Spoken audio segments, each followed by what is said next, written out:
Maya Richardson pushed open the heavy glass door of Sterling Trust Bank and stepped inside. The cool air conditioning hit her face as she walked across the marble floor. Her black heels clicked with each step. She wore a navy blue business suit that she had bought last month.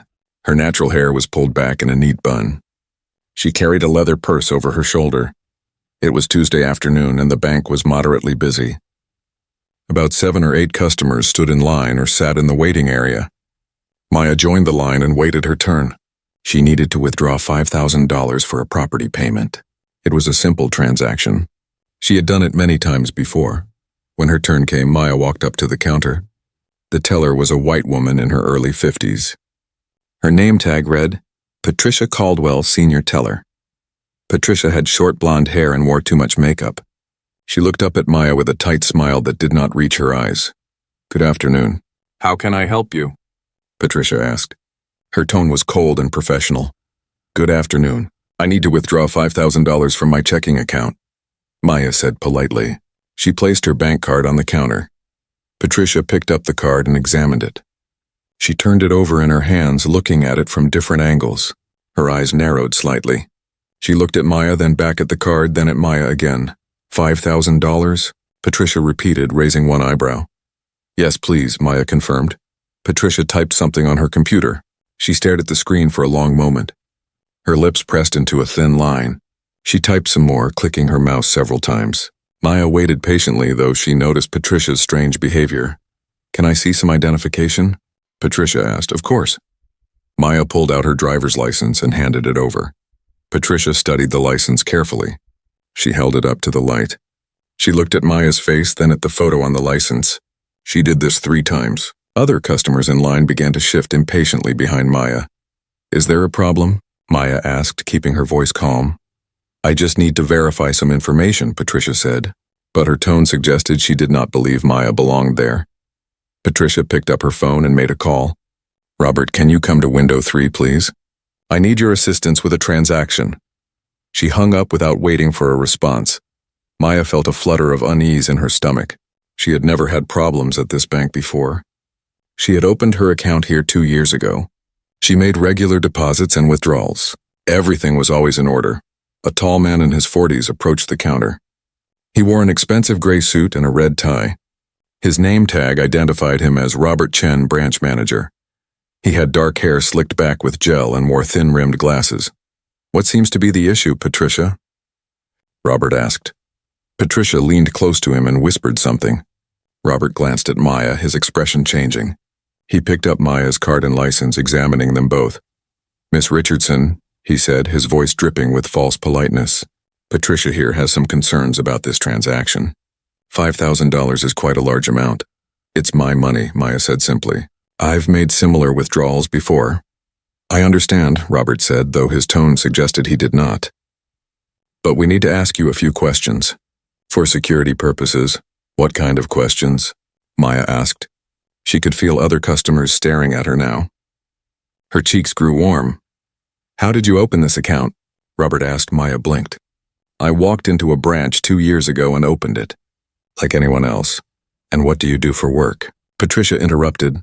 "I work in finance," Maya answered. She did not like where this was going. "Finance," Robert repeated, making it sound like a question. "Could you be more specific?" "Why do I need to be specific?" Maya asked.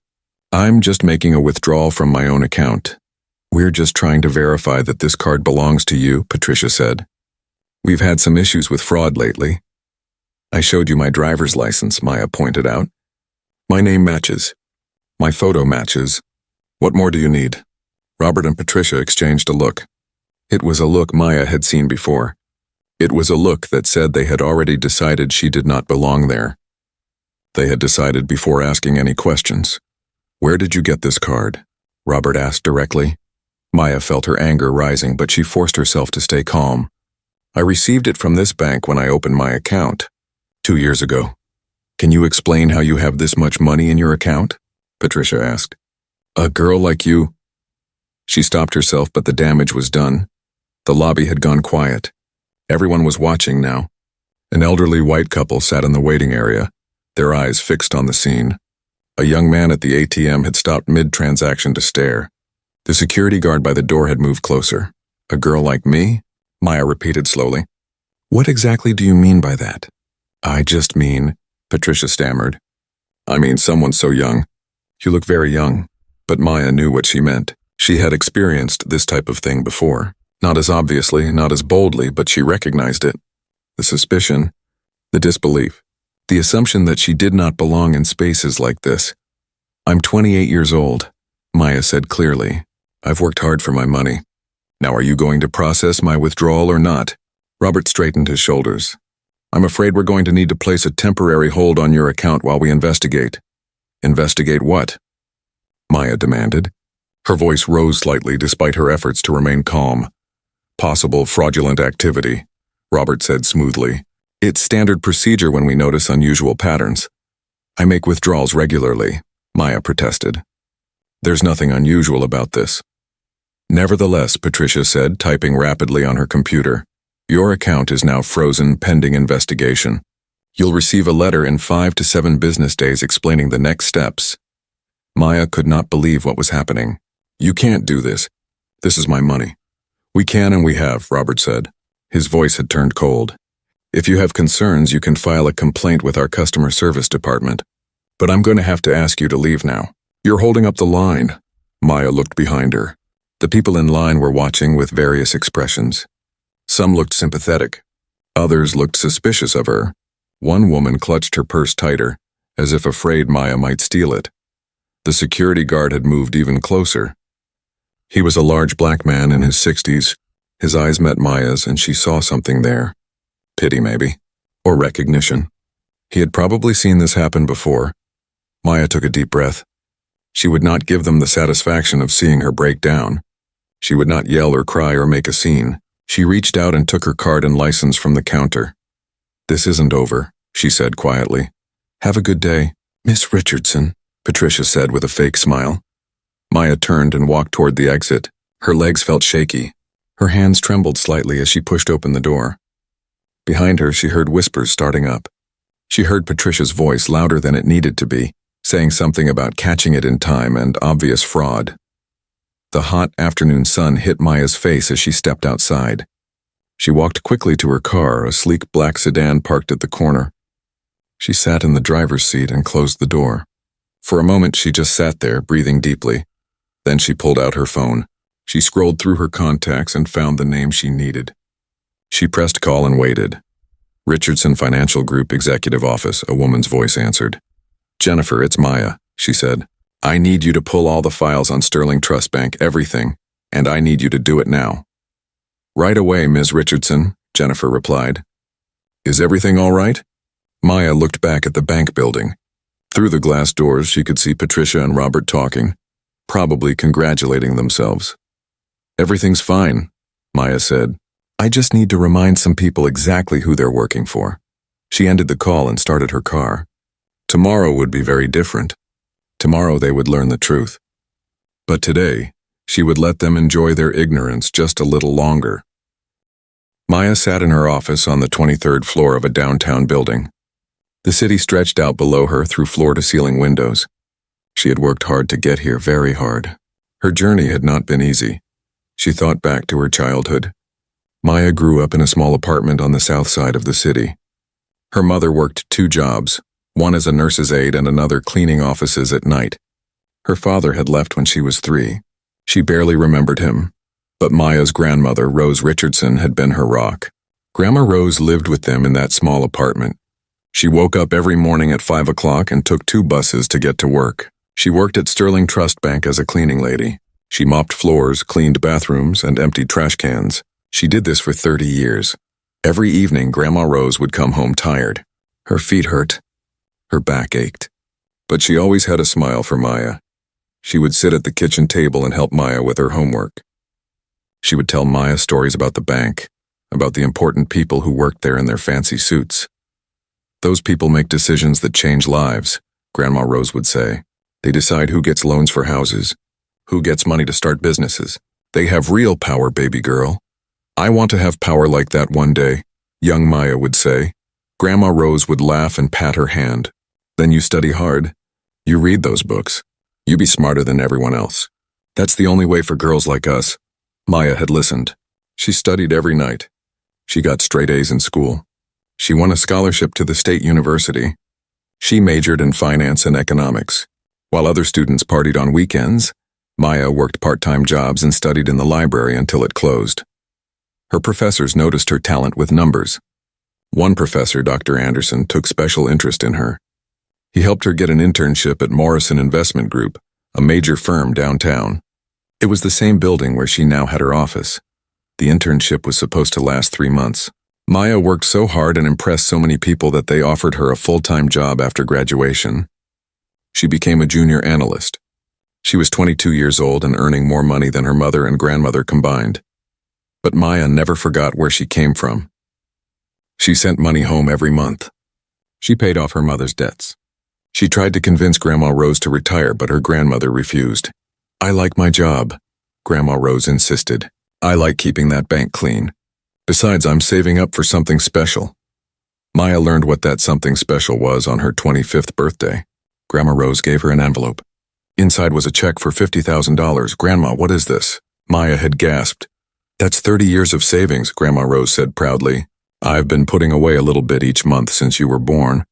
I want you to do something big with it. Something that matters," Maya had cried. She tried to refuse it, but Grandma Rose would not take no for an answer. That money became the seed for Maya's dream. At Morrison Investment Group, Maya continued to excel. She was promoted to senior analyst, then to junior partner. She managed millions of dollars for clients. She studied the banking industry carefully. She learned how banks worked, how they made money, how they succeeded and failed.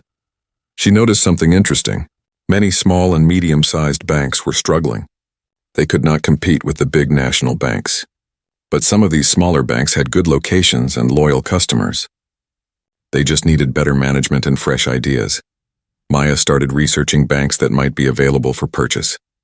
She spent her evenings and weekends analyzing financial statements. She looked at assets and liabilities. She studied market positions and growth potential. She was looking for the right opportunity. Then 3 years ago, something terrible happened. Grandma Rose had a heart attack at work. She collapsed while cleaning the executive offices at Sterling Trust Bank. By the time the ambulance arrived, it was too late. She died at 72 years old, still working, still mopping floors. Maya was devastated. She took a week off work, which was something she never did. At the funeral, she made a promise at her grandmother's grave. She would make something of herself. She would build something that would make Grandma Rose proud. After the funeral, Maya threw herself into work even harder. She saved aggressively. She invested wisely. She built relationships with wealthy investors who trusted her judgment. She was preparing for something big. 2 years after Grandma Rose died, Maya learned that Sterling Trust Bank was in trouble. The bank had made some bad investments. Their stock price had dropped. They were losing customers to bigger banks. The owners were looking to sell. Maya saw her opportunity. This was the bank where her grandmother had worked for 30 years. The bank where Grandma Rose had cleaned the same floors that important bankers walked on. The symbolism was not lost on Maya. She worked for 6 months on a deal. She used her savings, money from the inheritance, and investments from people who believed in her vision. She created Richardson Financial Group as a holding company. She structured the purchase carefully, using a combination of cash and financing. The owners of Sterling Trust were desperate to sell. They accepted Maya's offer. 3 weeks ago, the deal closed. Maya Richardson, at 28 years old, became the owner of a bank with 12 branches and 300 employees. But Maya had done something unusual. She decided not to announce her ownership publicly right away.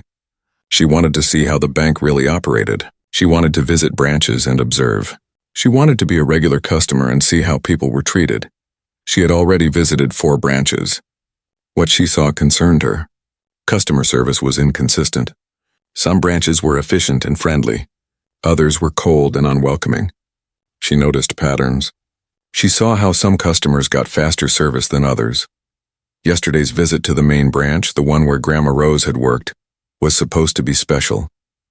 Maya wanted to walk through the same doors her grandmother had walked through for 30 years. She wanted to stand in the lobby and feel connected to her. Instead, she had been humiliated. She had been treated like a criminal. Patricia and Robert had assumed she did not belong there. They had frozen her account based on nothing but their own prejudices. Maya's assistant, Jennifer Park, knocked on her office door and entered. She carried a thick folder of documents. "I have everything you requested on Sterling Trust," Jennifer said, placing the folder on Maya's desk. "Financial records, employee files, customer complaints, security footage, everything." "Thank you, Jennifer," Maya said. She opened the folder and began reading. What she found made her angry. There were dozens of complaints from minority customers about poor treatment at various branches. Many complaints mentioned the main branch specifically. Some mentioned Patricia Caldwell by name. Several mentioned Robert Chen. Maya pulled up the security footage from yesterday. She watched herself entering the bank. She watched Patricia's face when she asked for the withdrawal. She saw the suspicion immediately.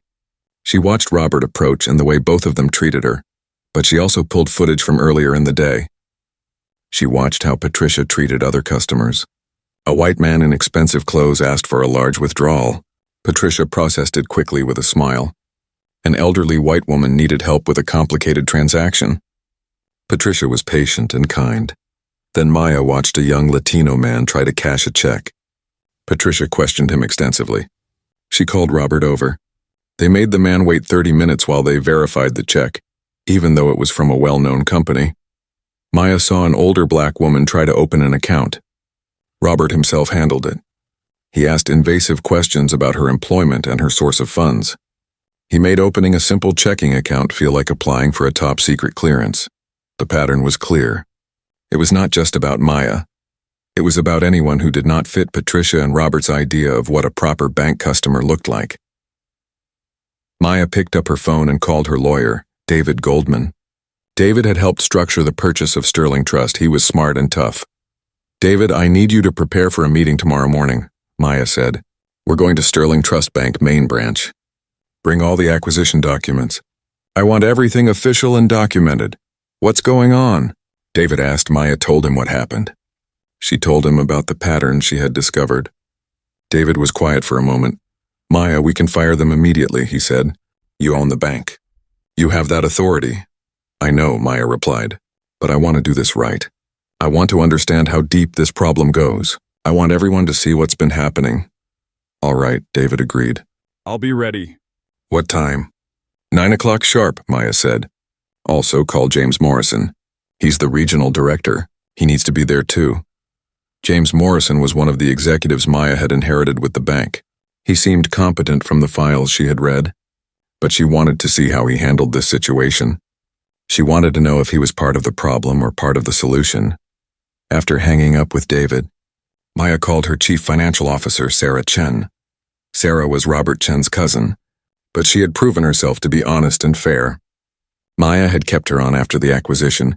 "Sarah, I need you at Sterling Trust main branch tomorrow at 9 a.m., Maya said. "Of course. What's this about?" Sarah asked. Maya arrived at her office at 6 o'clock in the morning. She had barely slept. Her mind kept replaying yesterday's humiliation. But more than that, she kept thinking about all the other people who had probably experienced the same thing. People who did not own the bank. People who had no power to fight back. Jennifer was already at her desk when Maya arrived. Her assistant was always early, always prepared. "Good morning, Ms. Richardson," Jennifer said. "I pulled additional security footage from the past 3 months. You'll want to see this." They went into Maya's office. Jennifer opened her laptop and connected it to the large screen on the wall. Footage from Sterling Trust Bank main branch began to play. "I filtered it to show interactions that lasted longer than normal," Jennifer explained. "Most transactions take 5 to 10 minutes. These all took 20 minutes or more." Maya watched clip after clip. A young black man trying to deposit his paycheck. Patricia questioned where he worked, how much he made, whether the check was real. A Hispanic woman wanting to open a savings account for her daughter. Robert asked for multiple forms of identification and proof of residence. An elderly Asian man trying to withdraw money from his own account. They made him wait while they verified his identity, even though he had banked there for years. But the clips also showed something else. White customers, even those with more unusual requests, were processed quickly and politely. Young white women got friendly smiles. Middle-aged white men got respectful treatment. The difference was obvious and painful to watch. "How many incidents like this?" Maya asked. Jennifer checked her notes. In the past 3 months alone, 47 transactions that followed this pattern. That's just what the cameras caught. Who knows how many phone calls or online interactions were similar? Maya felt her anger growing. This was not just two bad employees. This was a culture problem. This was allowed to happen repeatedly. What about complaints? Maya asked. Jennifer pulled up another file. 32 formal complaints filed about this branch in the past year. Most mention Patricia Caldwell or Robert Chen by name. Some mention other employees too. Were any of these complaints resolved? That's the interesting part, Jennifer said. All complaints went to Robert Chen first because he's the branch manager. He marked most of them as resolved or customer misunderstanding. Only 3 ever made it to James Morrison, the regional director. And those 3 were closed with notes saying the employees followed proper procedure. Maya shook her head. So Robert was investigating himself, and no one thought that was a problem. It appears the previous owners didn't monitor complaints very carefully, Jennifer said. They were more focused on profit numbers than customer satisfaction. Maya spent the next 2 hours reviewing everything. Employee files showed that Patricia had worked at Sterling Trust for 18 years. She had been promoted to senior teller 6 years ago. Her performance reviews were always positive. Customers loved her, the reviews said. She was efficient and thorough. But when Maya looked closer, she noticed something. All the positive reviews came from a specific type of customer. The complaints came from a different type of customer. The previous management had simply ignored the complaints. Robert Chen had been branch manager for 4 years. He had an MBA from a decent university. His interview notes mentioned that he was professional and detail-oriented. His performance reviews praised him for protecting the bank's interests and preventing fraud. Maya understood now. Robert and Patricia thought they were doing their jobs well. They thought being suspicious of certain customers was part of their responsibility. No one had ever told them they were wrong. The previous management might have even encouraged this behavior. At 8:30, David Goldman arrived. He carried a briefcase full of documents. Sarah Chen, the CFO, arrived right after him. She looked nervous. Maya, I want you to know I had no idea this was happening, Sarah said immediately. I know Robert is my cousin, but family doesn't excuse this behavior. I believe you, Maya said. You've always been professional with me. But I need you there today to show that this comes from the top. This isn't just about firing 2 people. This is about changing how the entire bank operates. At 8:45, they drove to Sterling Trust Bank. Maya sat in the back of her car, mentally preparing herself. She had given speeches to investors. She had presented to boards of directors. But this felt different. This was personal. They arrived at the bank at 8:55. The bank opened at 9. Maya could see employees inside preparing for the day. She saw Patricia at her counter organizing papers. She saw Robert in his office drinking coffee and checking his computer. At exactly 9 o'clock, Maya pushed open the door. David and Sarah followed behind her. Jennifer brought up the rear carrying a tablet with all the documentation. Patricia looked up from her counter. She saw Maya and her face went pale. She recognized her immediately. Her hand froze in midair, holding a stack of deposit slips. Other employees noticed the visitors. They sensed something unusual was happening. A young teller named Marcus stopped counting money. An older woman at the new accounts desk looked up curiously. Robert heard the commotion and came out of his office. He saw Maya and his expression changed from curiosity to confusion, to worry in the span of 3 seconds. Miss Richardson, he said, forcing a smile. What brings you back today? I hope we can resolve your concerns about yesterday's situation. We can talk in your office, Maya said calmly. You, me, my lawyer, my CFO, and we're waiting for one more person. Your lawyer? Robert's smile faded. I don't understand. What's going on? Before Maya could answer, James Morrison walked through the door. James was in his mid-50s, tall and distinguished looking. He had gray hair and wore an expensive navy suit. He saw the group and walked over quickly. Ms. Richardson, James said, extending his hand. I got your call last night. I came as quickly as I could. I'm James Morrison, Regional Director. Robert's eyes widened. He looked confused. Ms. Richardson? Regional Director? I don't understand what's happening. Let's go to your office, Maya repeated. Her voice was steady but firm. They all walked to Robert's office. It was a decent-sized room with a desk, several chairs, and a window overlooking the parking lot. Awards and certificates hung on the walls. Photos of Robert shaking hands with various people sat on his desk. Robert sat behind his desk. Maya remained standing. David and Sarah stood on either side of her. James Morrison stood near the door, his expression growing more concerned as he sensed the tension. "Mr. Morrison," Maya said, looking at the regional director. "Let me introduce myself properly. I'm Maya Richardson, owner of Richardson Financial Group. As of 3 weeks ago, Richardson Financial Group owns Sterling Trust Bank. That makes me your boss. And more specifically, I'm the owner of this bank." The room went completely silent. Robert's mouth fell open. James Morrison's eyes went wide with shock. You're the new owner?" James stammered. "But we were told the owner wanted to remain anonymous for a few months." "That was my decision," Maya confirmed. "I wanted to observe operations firsthand before announcing myself. I wanted to see how the bank really worked." Robert looked like he might be sick. His face had gone from pale to gray. "Ms. Richardson, about yesterday I can explain." "Let me tell you what happened yesterday," Maya interrupted. "I came to this branch to make a simple withdrawal, $5,000 from my own account. I was treated with suspicion and disrespect. My account was frozen. I was essentially accused of fraud, and I was asked to leave." James Morrison looked horrified. "That's unacceptable." "Robert, is this true?" Robert opened his mouth, then closed it. He looked at Patricia through the glass window of his office. She was watching them, her face full of fear. "We thought we were just being careful," Robert said weakly. "We've had fraud issues before." "Really?" Maya said. She nodded to Jennifer, who pulled up footage on her tablet. "Let's look at some other transactions from yesterday." They watched clips that Jennifer had prepared. A white businessman asking for $10,000 in cash, processed in 5 minutes with a smile. An elderly white woman making a complicated transfer, handled with patience and care. Then they watched Maya's transaction. The suspicion was obvious. The disrespect was clear. "Now let's look at other customers," Maya continued. Jennifer showed more clips from the past weeks. The pattern was undeniable. James Morrison's face grew darker with each clip. "How long has this been going on?" "Based on complaints and footage, at least a year," David Goldman said. "Possibly longer." "Why wasn't I informed about these complaints?" James demanded, looking at Robert. "I handled them internally," Robert said. "I thought I was protecting the bank." "Protecting the bank?" Maya said.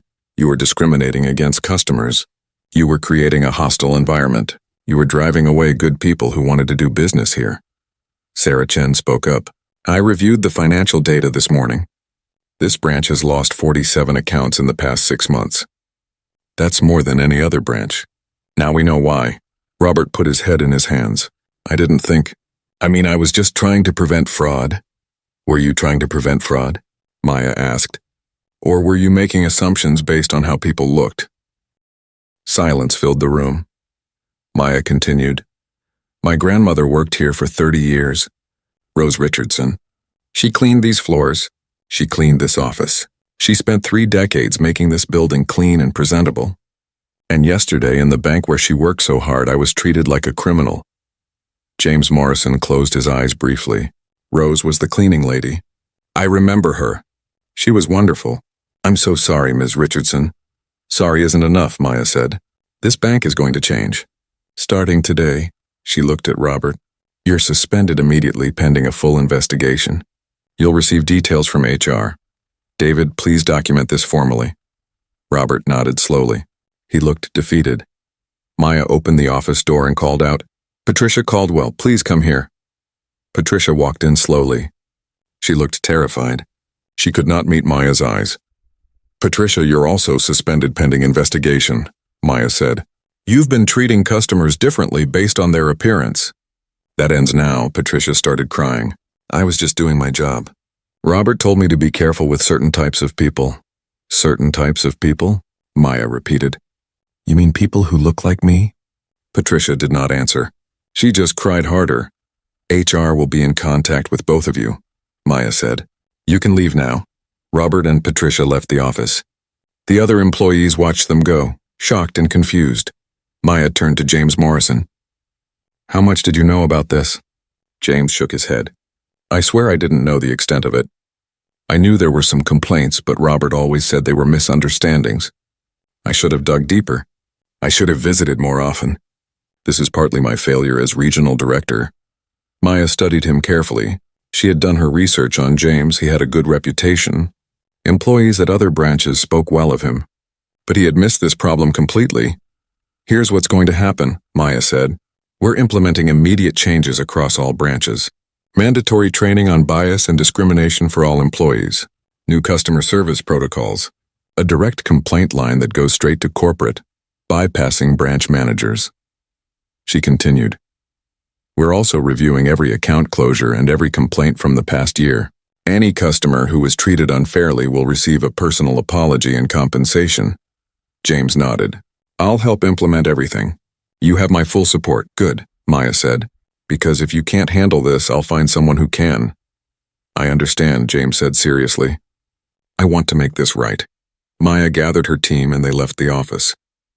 The other employees watched silently as they walked through the lobby. Maya could feel their eyes on her back. As they reached the door, the security guard, the older black man who had been there yesterday, approached her.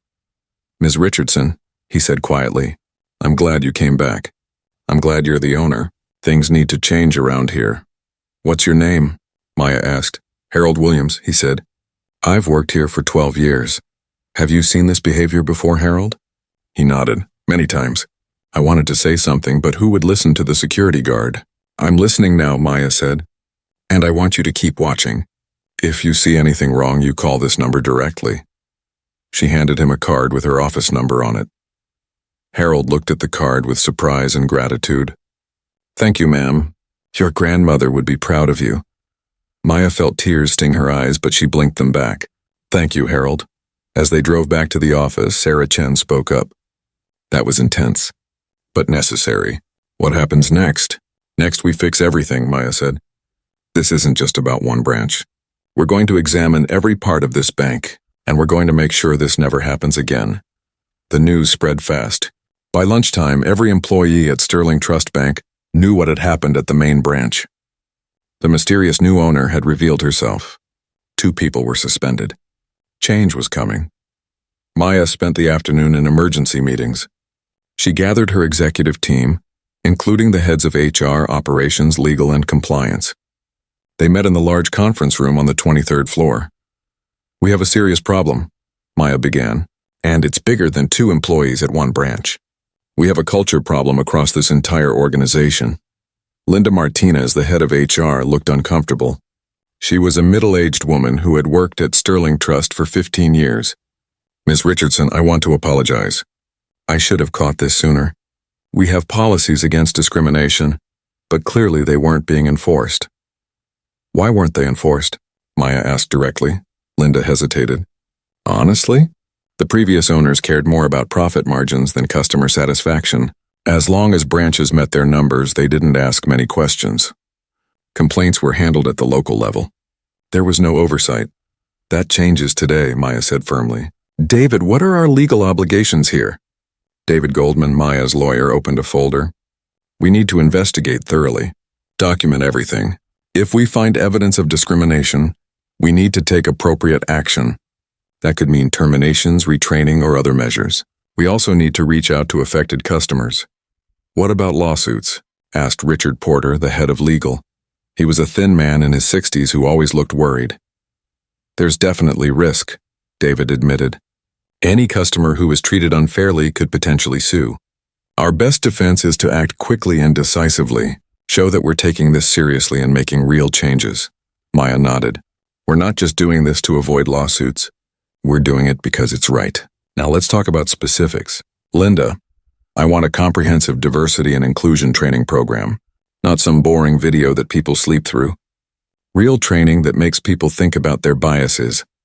I'll start researching programs immediately, Linda said, making notes. Sarah, as CFO, I want you to analyze customer data, Maya continued. Look at account closures, loan rejection, service complaints. See if there are patterns that suggest discrimination. Sarah Chen nodded. I've already started.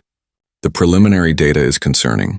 Minority customers are rejected for loans at higher rates even when they have similar credit scores to approved white customers. The room went quiet. This was worse than Maya had thought. That's going to take more than training to fix, Richard Porter said grimly. That's embedded in our processes. Then we change our processes, Maya said. I want a complete review of our lending policies. I want algorithms checked for bias. I want loan decisions to go through multiple reviewers. Whatever it takes. James Morrison had been quiet during most of the meeting. Now he spoke up. Ms. Richardson, I've been thinking about my role in this. I should have seen the warning signs. I should have dug deeper into complaints. I'm prepared to resign if you want me to. Maya studied him carefully. James looked genuinely upset. He was not making excuses or trying to deflect blame. He was taking responsibility. I don't want you to resign, Maya said. I want you to help fix this. You know these branches. You know the employees. I need people who understand the organization. But I need you to be better. I need you to be vigilant. Can you do that? James straightened in his chair. Yes, I can. And I will. Good. Now let's talk about Robert Chen and Patricia Caldwell. Linda flipped through her files. The investigation is ongoing, but it's not looking good for them. We've interviewed other employees at the branch. Several confirmed that Robert encouraged extra scrutiny of minority customers. One teller said Robert told him to watch out for suspicious characters and made it clear he meant people of color. That's explicit discrimination, David said. We have grounds for termination. What about Patricia? Maya asked. Patricia's case is complicated, Linda said. She's been with the company 18 years. No previous complaints against her, but the evidence shows she treated customers differently based on race. Multiple instances. It's a pattern, not a one-time mistake. Maya thought for a moment. She was angry at Patricia. What Patricia did was wrong, but Maya also understood that people could change. People could learn. The question was, did Patricia want to change? Here's what I want to do, Maya said. Robert Chen will be terminated. His behavior was explicit and intentional. He created the toxic environment at that branch. He needs to go. Everyone nodded in agreement. Patricia's more complicated, Maya continued. I want to offer her a choice. She can resign with severance, or she can accept a demotion, mandatory training, and 6 months probation. If she completes the training and shows real change, she can stay. If she refuses or fails, she's terminated.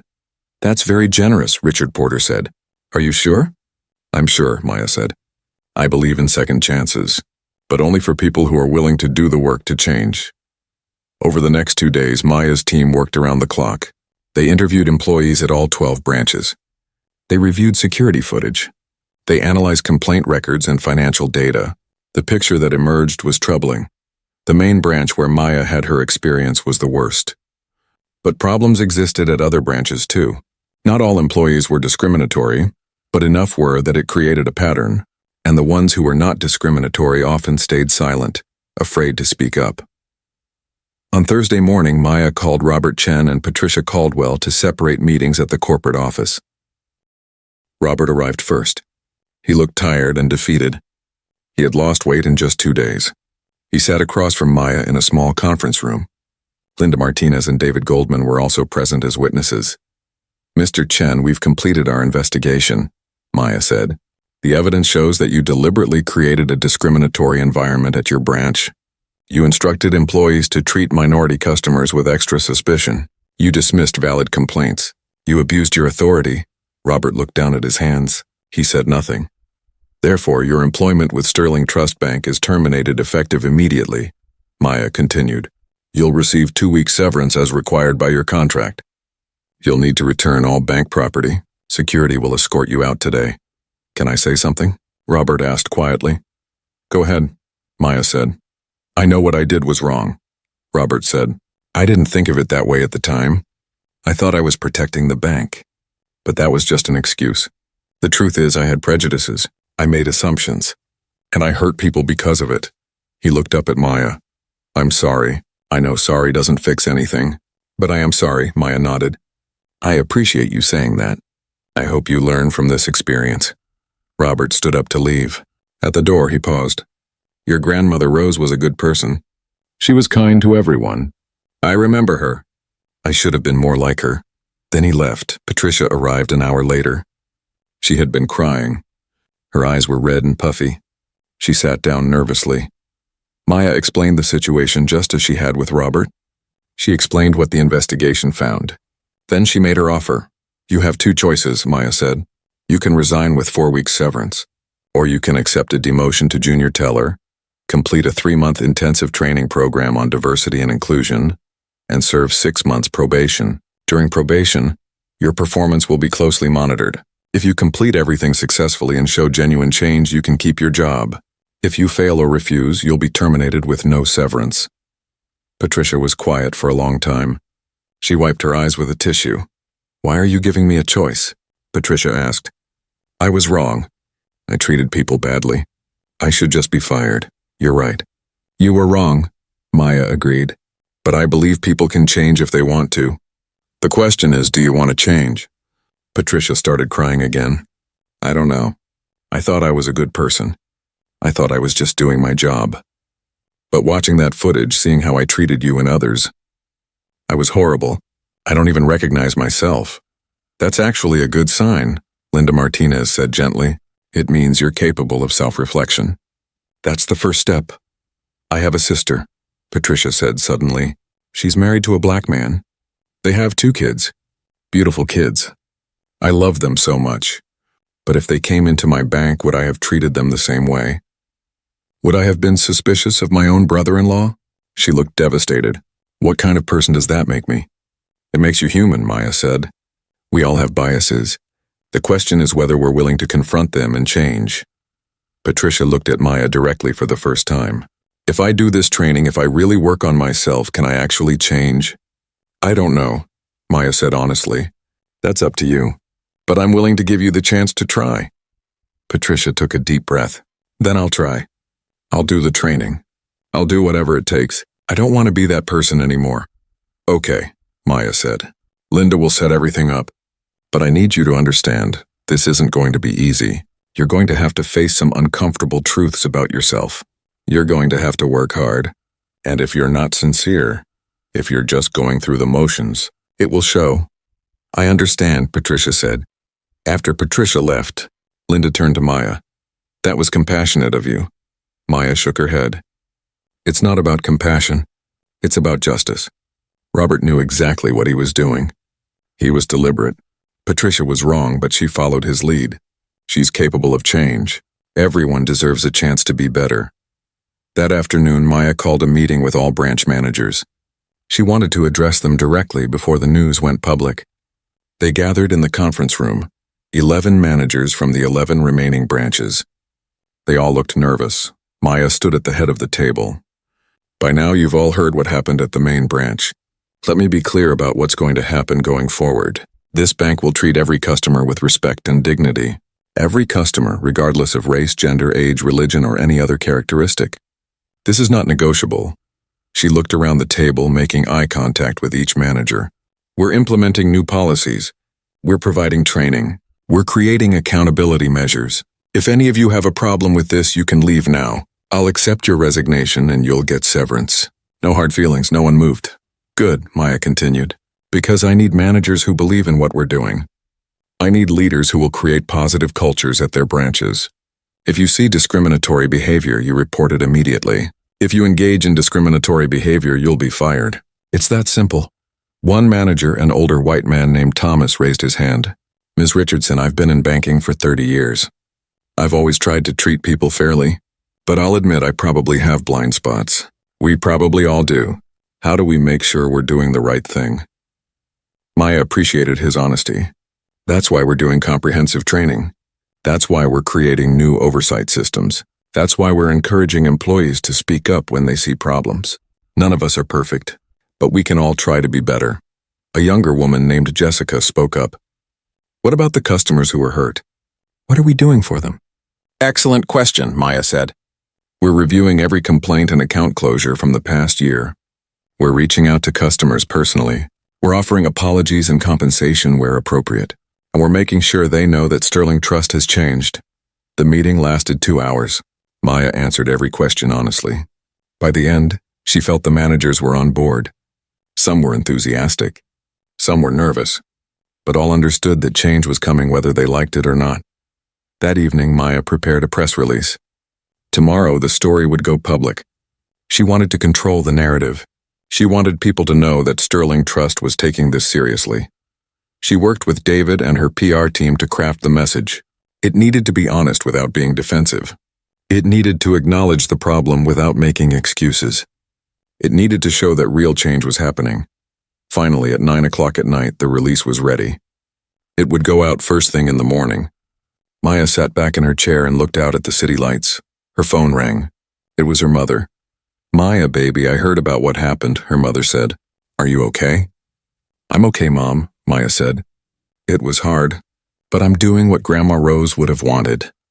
"Your grandmother would be so proud of you," her mother said, "not just because you own a bank, but because you're using your power to make things better for people." Maya felt tears in her eyes. "I hope so, Mom, I really hope so." "I know so," her mother said firmly. "Now get some rest. You have a big day tomorrow." Maya went home that night exhausted but satisfied. She had faced the problem head on. She had taken action. Now came the hard part, following through on all her promises and actually creating lasting change. The press release went out at 8 o'clock Friday morning. By 9 o'clock, Maya's phone was ringing constantly. News outlets wanted interviews. Customers wanted to share their stories. Community leaders wanted to meet with her. Maya sat in her office with her PR director, Marcus Thompson. Marcus was a sharp man in his 30s who had worked in corporate communications for 10 years. He looked stressed as he reviewed the media requests. "We have interview requests from 3 local news stations, 2 newspapers, and 4 online publications," Marcus said. "The story is getting a lot of attention." "What kind of attention?" Maya asked. "Good or bad?" "Mixed," Marcus admitted. "Some people are praising you for taking action. Others are questioning whether you went too far or not far enough. And some are using this to attack the banking industry in general." Maya had expected this. Change was never simple. There would always be critics. "I'll do interviews," Maya decided, "but only with outlets that will let me tell the full story. I'm not interested in sound bites or gotcha journalism. I want to explain what happened and what we're doing about it." By afternoon, Maya was sitting in the local news studio. The reporter, Angela Williams, was a well-respected black journalist who had covered discrimination cases before. Maya felt she would be fair. "Ms. Richardson, thank you for joining us," Angela began. "You've owned Sterling Trust Bank for less than a month. This is quite a way to start." "It's not how I wanted to start," Maya said honestly. "But sometimes you have to address problems immediately. You can't wait for a convenient time." Angela leaned forward. "Walk us through what happened." "You went to your own bank and were treated like a criminal. That must have been shocking." Maya told the story calmly. She explained what happened, how she felt, and what she discovered afterwards. She did not exaggerate or dramatize. She just told the truth. "What hurts most," Maya said, "is that my grandmother worked at that bank for 30 years. She cleaned those floors with pride. She believed in that institution, and I was treated with disrespect in the place where she worked so hard." "Your grandmother was Rose Richardson," Angela said. "We actually found some employees who remember her. They all spoke highly of her." "She was a wonderful woman," Maya said, her voice thick with emotion. "She taught me that everyone deserves dignity and respect. That's the standard I'm holding Sterling Trust to now." "Some critics say you're being too harsh," Angela continued. "They say one incident shouldn't destroy careers." "This wasn't one incident," Maya corrected firmly. "Our investigation found a pattern of discriminatory behavior over months, possibly years. We found dozens of complaints that were ignored. We found customers who were treated poorly based on their race. This was systematic, not accidental." "What about Patricia Caldwell?" Angela asked. "You gave her a second chance but fired Robert Chen. Why the difference?" Maya had thought carefully about this question. Robert Chen was in a position of authority. He deliberately created a discriminatory culture. He instructed employees to treat certain customers with suspicion. That's different from an employee who followed bad guidance. Patricia has the opportunity to change if she does the work, but if she doesn't, she'll be terminated too. "What message do you want to send to other businesses?" Angela asked. "That discrimination is never acceptable," Maya said firmly. "That you need systems in place to catch problems early. That leadership matters, and that change is possible if you're willing to do the hard work." The interview aired that evening. The response was immediate and intense. Maya's phone and social media were flooded with messages. Many were positive. People thanked her for taking action. They shared their own stories of discrimination. They said they were proud of what she was doing, but some messages were negative. Some people accused her of reverse racism. Others said she was being too sensitive. A few were openly racist, attacking her personally. Maya tried not to let the negative messages affect her, but they hurt. She had expected criticism, but the personal attacks were difficult to read. Her mother called that night. "Baby, don't read those hateful messages. Those people don't matter." "I know, Mom," Maya said, "but it's hard to ignore them." "Focus on the good you're doing," her mother advised. "Focus on the people you're helping." Maya took her mother's advice. She started reading the positive messages instead. One message stood out. It was from a woman named Keisha Brooks. "Ms. Richardson, I want to thank you. 2 years ago, I tried to get a business loan from Sterling Trust. The manager at the main branch treated me terribly. He questioned everything. He made me feel like I was asking for charity instead of a loan. He rejected my application even though I had good credit and a solid business plan. I ended up getting a loan from another bank, and my business is successful now, but that experience hurt. I felt humiliated. When I saw your interview, I cried. Thank you for speaking up. Thank you for making changes. You're giving people hope." Maya responded to Keisha personally. She asked if Keisha would be willing to share her story with Sterling Trust's investigation team. Keisha agreed. Over the weekend, Maya's team worked to contact other customers who had complained or closed accounts. They reached out to 47 people. 28 agreed to speak with them. The stories were heartbreaking. A young Latino man who tried to deposit his work bonus and was accused of fraud. An elderly black woman who tried to get a mortgage and was questioned about whether she could really afford it. A Middle Eastern businessman who was treated with suspicion every time he came to the bank. Maya listened to every story. She apologized personally to each customer. She offered compensation for their trouble. But more importantly, she promised that things would change. On Monday, the mandatory training program began. Maya had hired Dr. Jennifer Lee, a respected expert on workplace bias and discrimination. Dr. Lee had a PhD in social psychology and had worked with major corporations to address these issues. Dr. Lee started with the branch managers. She did not give them easy answers or simple solutions. She made them think deeply about their own biases. "Everyone has biases," Dr. Lee explained. "Our brains create shortcuts to help us process information quickly. But sometimes those shortcuts lead us to make unfair judgments about people." She showed them data. Studies showing that identical resumes with different names got different responses. Research showing that people of color paid more for cars and homes. Evidence of discrimination in banking, housing, employment, and healthcare. "This isn't about being a bad person," Dr. Lee said. "This is about recognizing that we live in a society with a history of discrimination. That history affects all of us whether we realize it or not." The managers went through exercises designed to reveal their implicit biases. Some were shocked by what they learned about themselves. Thomas, the older manager who had asked honest questions, was visibly upset. "I thought I was fair," he said. "I really did. But these exercises show me I've been making assumptions without realizing it." "That's actually progress," Dr. Lee assured him. "Awareness is the first step. Now you can work on changing those patterns." Patricia Caldwell began her intensive training. She met with Dr. Lee 3 times a week for individual sessions. These sessions were not easy. Dr. Lee did not let Patricia make excuses. She pushed her to confront her actions and beliefs. "Why did you treat Ms. Richardson with suspicion?" Dr. Lee asked directly. Patricia struggled to answer. "I don't know. I had a feeling something was wrong." "What gave you that feeling?" Dr. Lee pressed. "Was it her behavior? Her words? Or was it how she looked?" Patricia started crying. "It was how she looked. And I hate that about myself. I hate that I made that judgment." "Good," Dr. Lee said, not unkindly. "Use that feeling. Let it motivate you to change." Patricia also had to watch videos of her own interactions with customers. Dr. Lee had compiled footage showing how Patricia treated different customers differently. Watching herself was painful for Patricia. "I was so rude," Patricia said, watching herself interact with a young black man. "I can see it now. My tone, my body language, everything was hostile. Why didn't I see it before?" "Because you weren't looking," Dr. Lee said. "Most people don't see their own biases. That's why this work is so important." Patricia met weekly with a diverse group of employees from different branches. They shared their experiences of discrimination, both as employees and customers. Hearing their stories changed Patricia. One employee, Marcus, the young teller from the main branch, shared his story. "I'm gay," Marcus said. "When customers realize that, some of them treat me differently. They ask for a different teller. They make comments, and management usually doesn't do anything about it." Patricia listened with tears in her eyes. "I never thought about that. I never considered how you might feel." "That's the problem," Marcus said gently. "People don't think about it unless it affects them personally."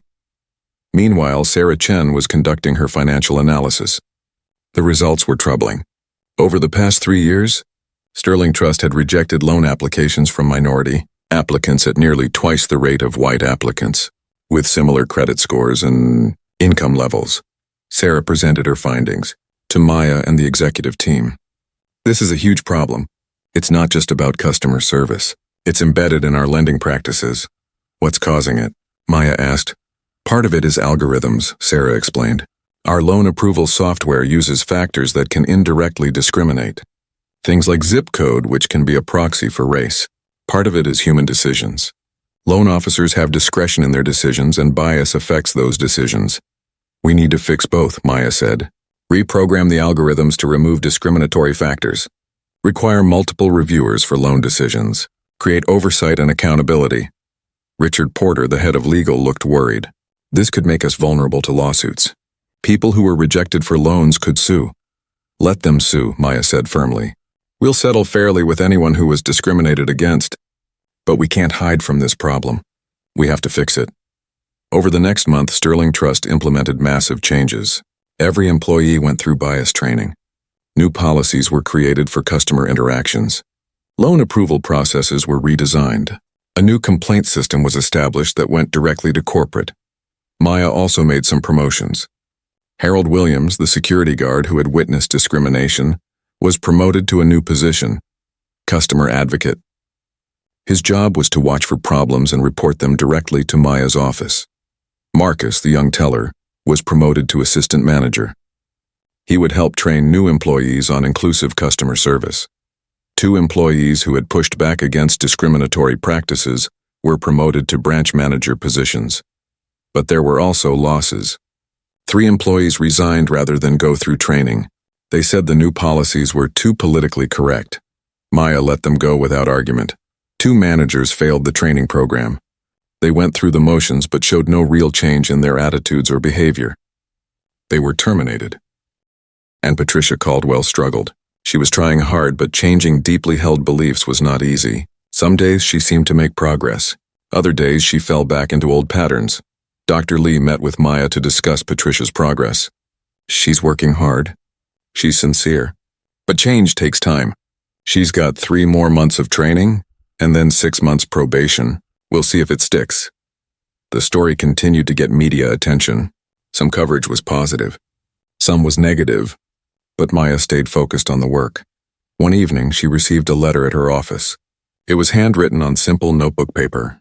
The return address showed it was from a prison. Maya opened it carefully and began to read. "Dear Ms. Richardson, my name is Darius Thompson. I'm currently incarcerated. I saw your story on the news and it made me think about my life. 5 years ago, I tried to start over after getting out of prison the first time. I had a good job. I was saving money. I tried to open a bank account at Sterling Trust. The manager treated me like I was still a criminal. He questioned everything. He made me feel like I didn't deserve a second chance. Eventually, I gave up. I stopped trying to do things the right way. I made bad choices and ended up back in prison. I'm not saying it's the bank's fault. I made my own choices. But if someone had treated me with dignity and respect, maybe things would have been different. Thank you for trying to make things better. It gives me hope that when I get out next year, the world might be a little different. Respectfully, Darius Thompson." Maya read the letter 3 times. She cried each time. This was why she was doing this work. For people like Darius, for people who deserve second chances, for people who just wanted to be treated with basic human dignity. She wrote back to Darius that same evening. She told him about Sterling Trust's new policies. She told him about second chances, and she promised him that when he got out, he would have an opportunity to open an account and be treated with respect. As Maya sealed the envelope, she thought about her grandmother. She thought about all the years Grandma Rose spent cleaning banks where powerful people made decisions. She thought about how proud Grandma Rose would be to see Maya using her power to help people like Darius. Change was hard. Progress was slow. But it was happening. 6 months had passed since that difficult day when Maya was humiliated at her own bank. 6 months of hard work, uncomfortable conversations, and slow but steady progress. Now, on a warm spring morning, Maya stood outside the Sterling Trust Bank main branch and looked at the building with new eyes. The branch looked different, not just physically, though there had been some renovations. It looked different because it felt different. The energy had changed. The culture had changed. Maya walked through the front door. Immediately, she noticed the changes. There was a new welcome desk near the entrance, staffed by a friendly employee who greeted every customer warmly. The walls displayed photos of diverse community members and local businesses that Sterling Trust had helped. And there, on the wall near the entrance, was a bronze plaque. Maya walked over to read it, though she had written the words herself. In memory of Rose Richardson. For 30 years, Rose Richardson served this bank with dedication, dignity, and grace. She believed that everyone deserves respect and opportunity. This branch is dedicated to honoring her legacy by serving all customers with the same dignity she showed in her work. 2025. Below the plaque was a photo of Grandma Rose smiling in her work uniform. Maya touched the plaque gently as she did every time she visited. "Good morning, Ms. Richardson," a voice said behind her. Maya turned to see Harold Williams, the former security guard.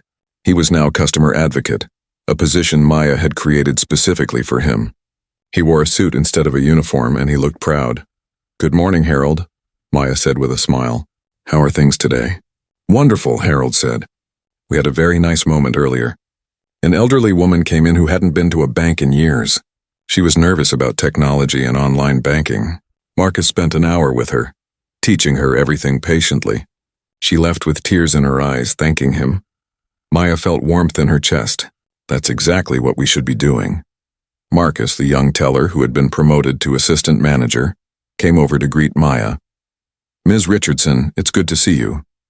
We're having a great month. Customer satisfaction scores are the highest they've ever been."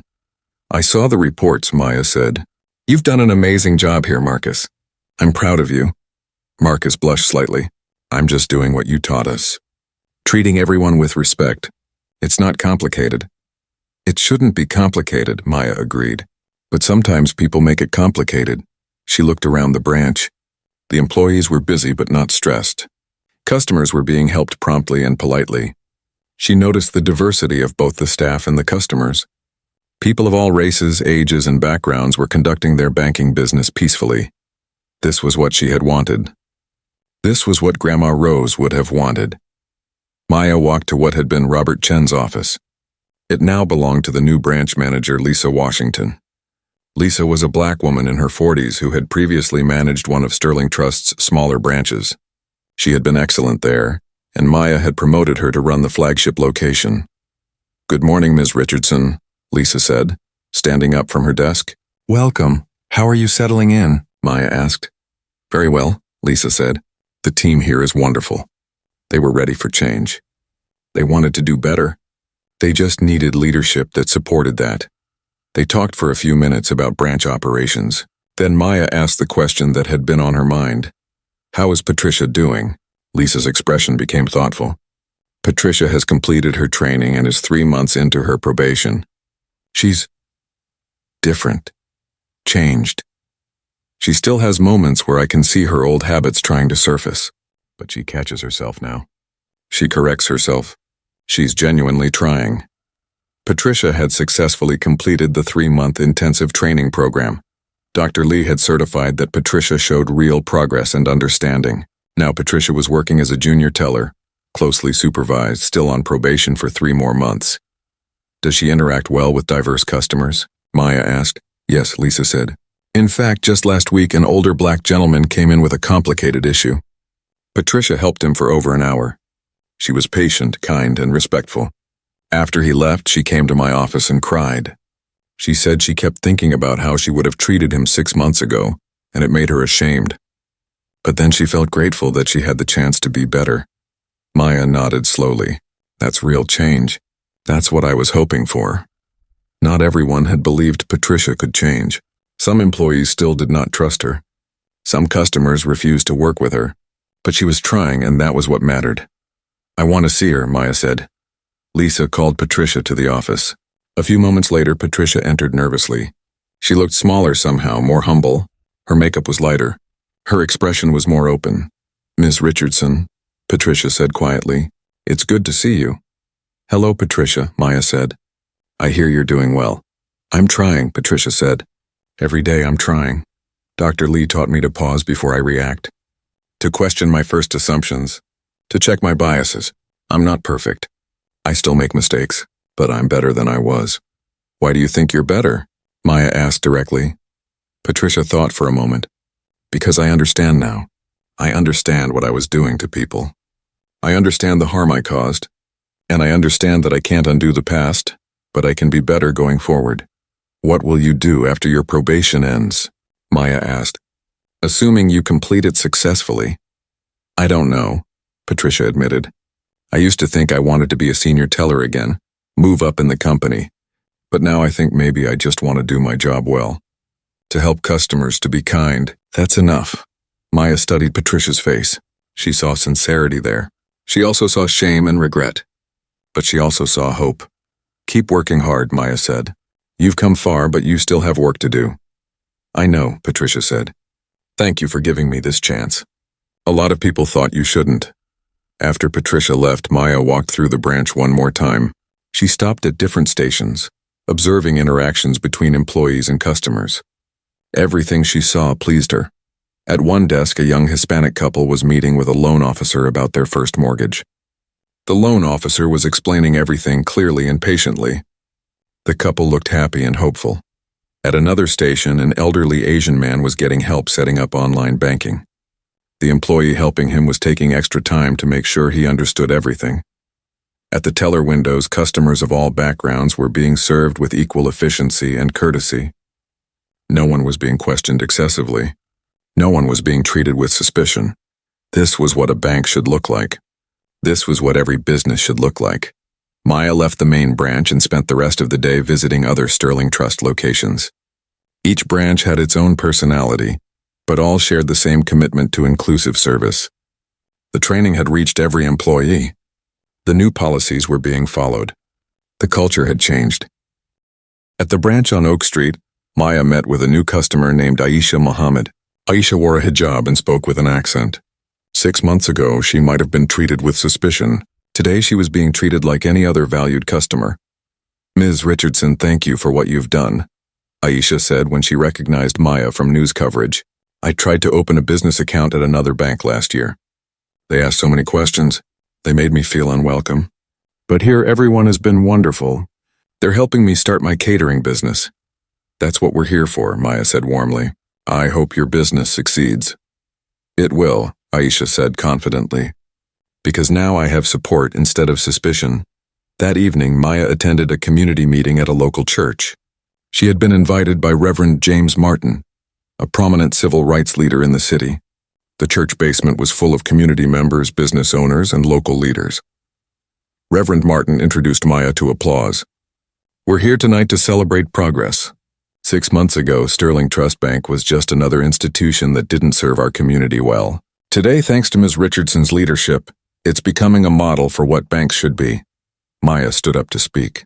She felt nervous despite all her business experience. These were her people, her community. Their opinion mattered more than any business award. "Thank you for inviting me," Maya began. 6 months ago, I experienced something painful. But that pain led to something positive. It exposed problems that needed to be fixed. And it gave me the opportunity to make real change. She talked about the training programs, the policy changes, and the new oversight systems. But she also talked about something deeper. "Change isn't just about rules and policies," Maya said. "It's about hearts and minds. It's about understanding that we're all human beings who deserve dignity and respect." My grandmother, Rose Richardson, understood that. She treated everyone with kindness. Even when she was just the cleaning lady and they were important executives, she knew that we're all equal in our humanity. That's the standard we're holding Sterling Trust to now. Not perfection, because humans aren't perfect, but constant effort to be better. Constant commitment to treating people right. A woman in the audience raised her hand. "What about other banks?" Other businesses? How do we get everyone to change?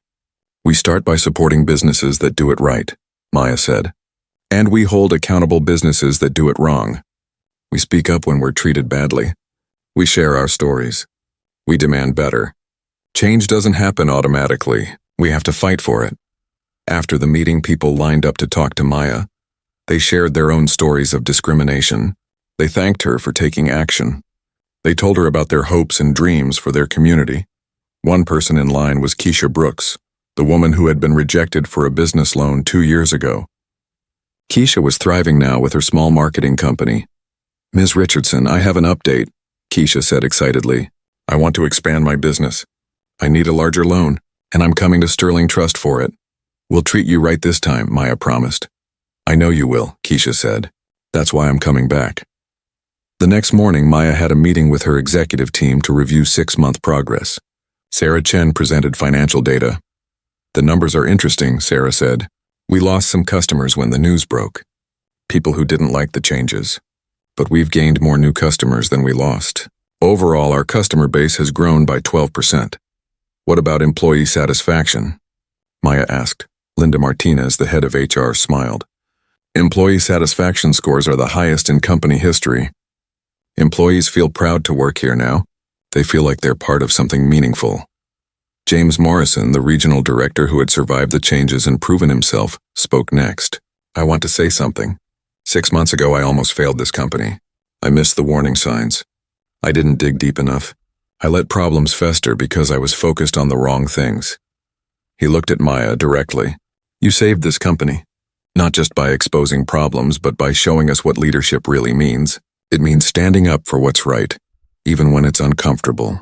It means caring about people, not just profits. I've learned more from you in 6 months than I learned in 20 years of banking."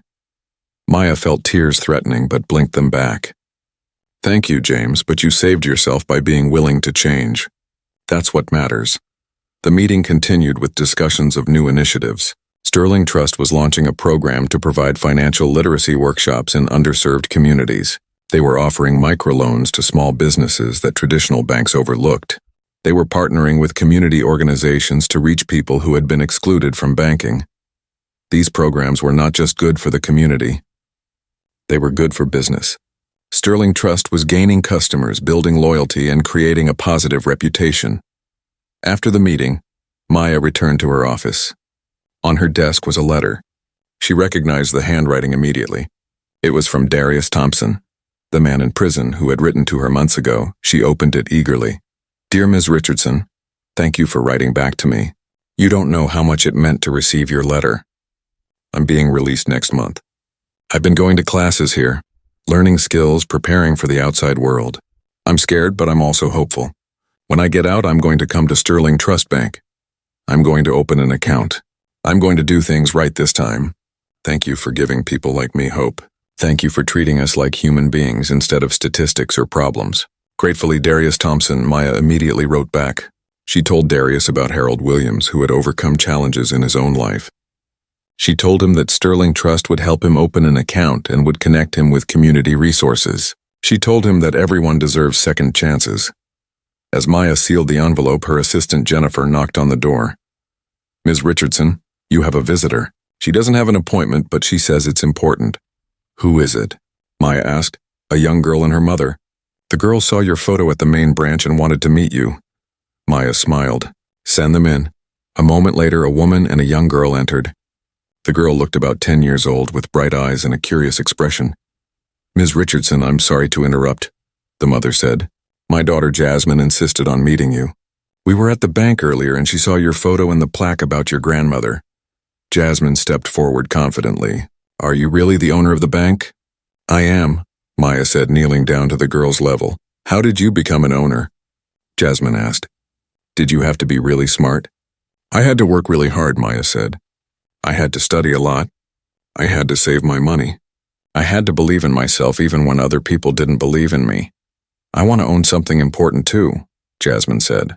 "My teacher says girls like us can do anything. Is that true?" Maya felt emotion welling up inside her.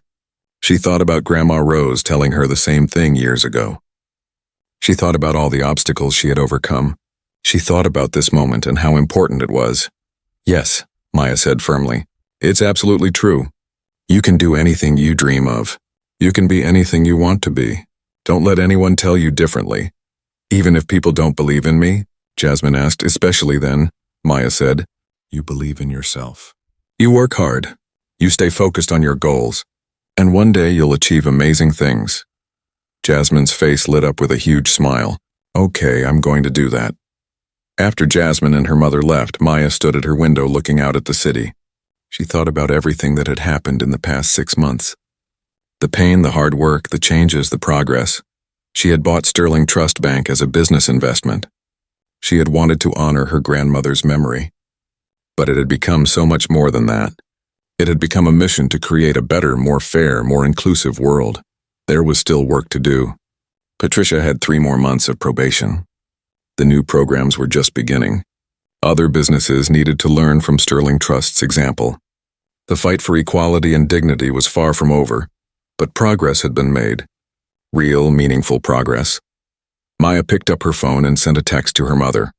Wish Grandma Rose could see what we've built. Her mother replied immediately. She can see, baby.